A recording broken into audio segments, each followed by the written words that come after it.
Team Jackson, what's happening? So, y'all know yesterday I told you about a conversation I had with a guy where he was telling me how it's been a few years since he lost the love of his life and he don't know why he still can't get over her. Even though he's had access to many, many women since then, he don't know why he just can't get over her. You know, and we talked about how, yeah, it's hard to accept that as a man. Whenever you so lit and desirable to all of these different women, you foolishly think that you can replace whoever it is that's in front of you, you know, the snap of a finger, if she ever leaves. And of course, that's not the case when you talk about certain types. But with that, man, I got a lot of DMs from guys saying, well, shit, what if you never ran into a real one? What if you never come across the type of woman that, you know, is gonna make you regret losing her, that you'll never be able to replace? And before I get into what I'm gonna talk about, first let me say, that is possible. It is possible to try to take a woman serious and several women serious and keep running into the ones that only want you for the free food, knowing good and well they don't give a damn about you, or the type of woman that is hung up on some other guy, but she ain't getting attention from him, so she just gonna, you know, soak up all the attention from other guys, even though she will never take them serious. Like, it's totally possible. But let me say this, man. A woman that's right for you is subjective to who you are. But a woman that's real does have common denominators. One of them I say is, whenever she expresses the things that she needs from you, but she's not getting, as an alternative to going outside the relationship immediately or just giving up, while simultaneously continuing to fulfill your needs. Now, the problem is, too many of us exploit that, take advantage of that, and we think, oh, you know, she never gonna leave, and if she does leave, then she ain't real. No, if a woman goes without her needs being met, year after year after year after year, even though she's told you what she needs and you just won't give it to her, that don't mean she's real, that means she's weak. Real ones will always leave you once they get the hint and just accept the notion that you just don't appreciate them. But what I'm saying is, the real ones, it's so ingrained in them. The way that they love you is not just for a reaction. It's not that they're going to care for you and do for you just to get you to do for them. It's literally who they are. And because it's so authentic to who they are, they keep doing it even as they're giving you an opportunity to catch up. So if that's the type of woman that you got, then you got you a real one, and you will be foolish to let her go.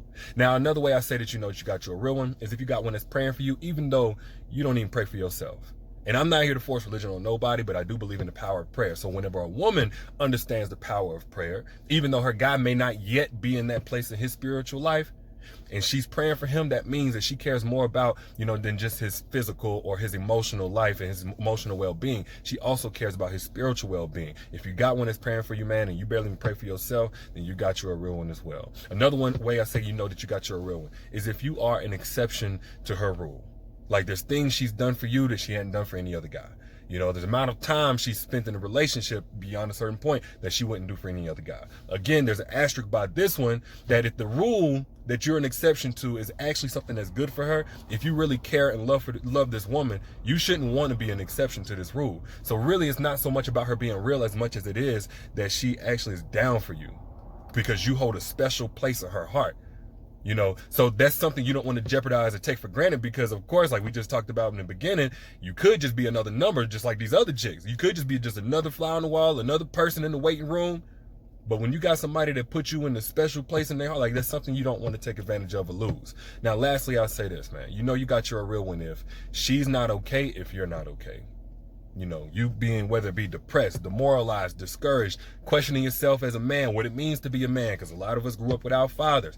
Any of these trials and tribulations that men legitimately go through, if you are going through that season in your life, or broke, or whatever it is, and you notice that she's not okay because you're not okay, you got you a real one. Now, again, I always got to put some context around this because I don't want this to be taken all the way to the left.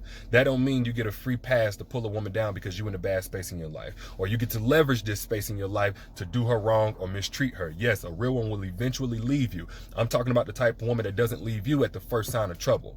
I'm talking about the woman that's not just going to keep living her best life when the man that she loves and she cares about is not okay. So she's not in the best mood all the time. She's not just going no happy-go-lucky. No, this is a woman that's in the fight with you, not just physically, but emotionally, so long as she's not in the fight by herself.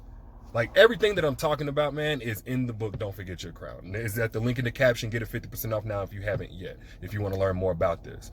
But one thing I got to say before I get out of here, man, is that I understand where a lot of guys are coming from when they say they haven't seen a real one, they don't know what that looks like.